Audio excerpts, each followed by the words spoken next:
This is the 40th year since we did the film The Urban Cowboy, and it's still out there and people enjoy it. They love it. Did you take any flack for changing your sound or making Urban Cowboy? Because there's always the purists. They get mad about people changing things. I don't think so. If you look back on what's happening right now in the country music field, how many guys do you see out there wearing cowboy hats? Even down to Garth Brooks. He's one of the hottest things in the country music field.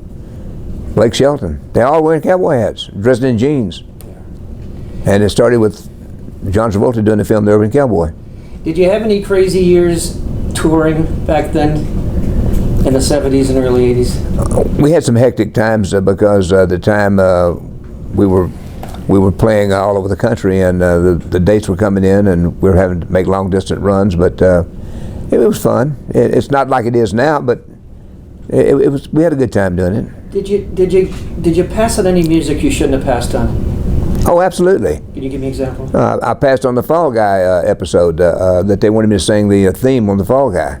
Nice. I told them that sounded like, I ain't gonna. Yeah, I passed on quite a few things. Anybody give you really bad advice that you remember?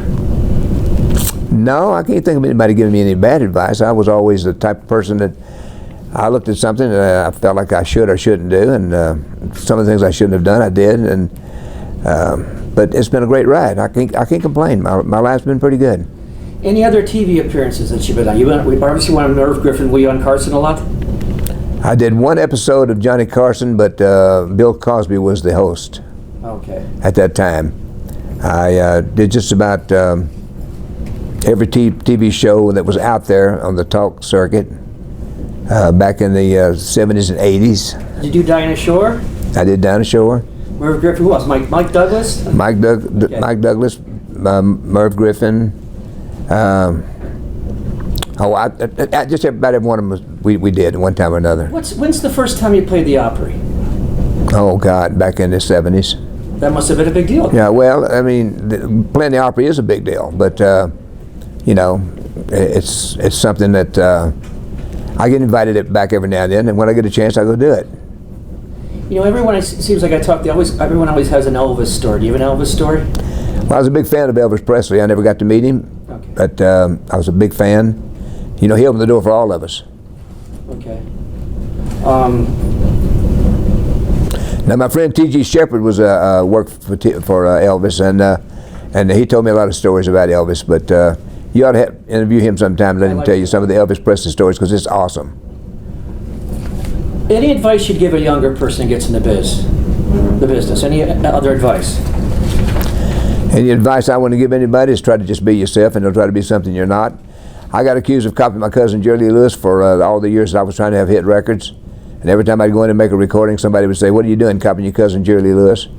Wasn't really trying to copy him like I tell the people. You know, when I started having hits, I said, I was trying to be exactly like him.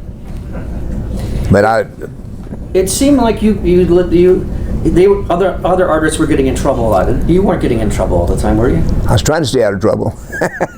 But that's good, right? Well, I've tried to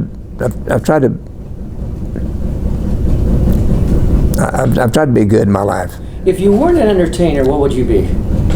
I'd have probably ended up in construction, because that's what I was doing when I broke into the music business. I was doing construction work in Houston, making $1.25 an hour. And I was 17 years old when I went to Houston. And my cousin Jerry Lewis comes into town and singing a whole lot of shaking, and I see how well he's doing in the music business, and I'm thinking, well, if he can do this, I can too. I threw my hat in the ring. Took me 17 years, but I finally hit with Room Full of Roses. And at the time I hit with Room Full of Roses, I told my business partner, I said, you know what? I might be a one-hit wonder, so I want to hold on to what we got going here at the club, because I still had the TV show and everything in process. And so I stayed with it, and it was a good choice, because now we have a Gilley's in Treasure Island. We have 2 in Oklahoma, have 1 in Dallas, and I'm trying to get the one rebuilt in the Houston area. So I've got the brand name out there. Is that why you're still touring today, because it took so long to make it? No, I'm touring because I love the music. I enjoy performing. It's not that I should have retired probably 10 years ago, but I still enjoy the music. And as long as people keep coming to see us, I'll keep performing. You seem like you're very grounded. Does anything make you, I don't know, probably you're going to laugh, but what makes you mad? What makes you angry? You get angry? I try not to get mad at anything, you know. Of course, I flare up every now and then when something don't go exactly right, but I'm like a duck, and the water runs off its back like it's over with. I forget about it. Okay. You met those presidents. Anyone else that when you were in England, did you meet the Queen? Anyone like that? No, I never met the Queen. I was in London for a while, but I didn't get to meet any of the people there, except for the fact that they did a big show there, and I got to see quite a few of the acts on there. I can't call them all that was on there right now, but I ain't got no satisfaction. He was on, Mick Jagger. Okay. Got to see him, but I didn't even get to talk to him. But I mean, I was there. I would have liked to see the Beatles. I never got to see the Beatles, and I never got to meet Elvis. But those are the ones that I really admired in the business. Was there a particular TV appearance that you were on that you really enjoyed and liked how you performed? Yes, Hee Haw. Really, Hee Haw. Well, I enjoyed Hee Haw because it was it was a country slapstick type operation that was funny, and it was good, it was clean, and the people seemed to enjoy it. I know you got to get going. I want to keep you forever, but any regrets? Yes, I wish I'd have saved my money. Okay, I don't know your money.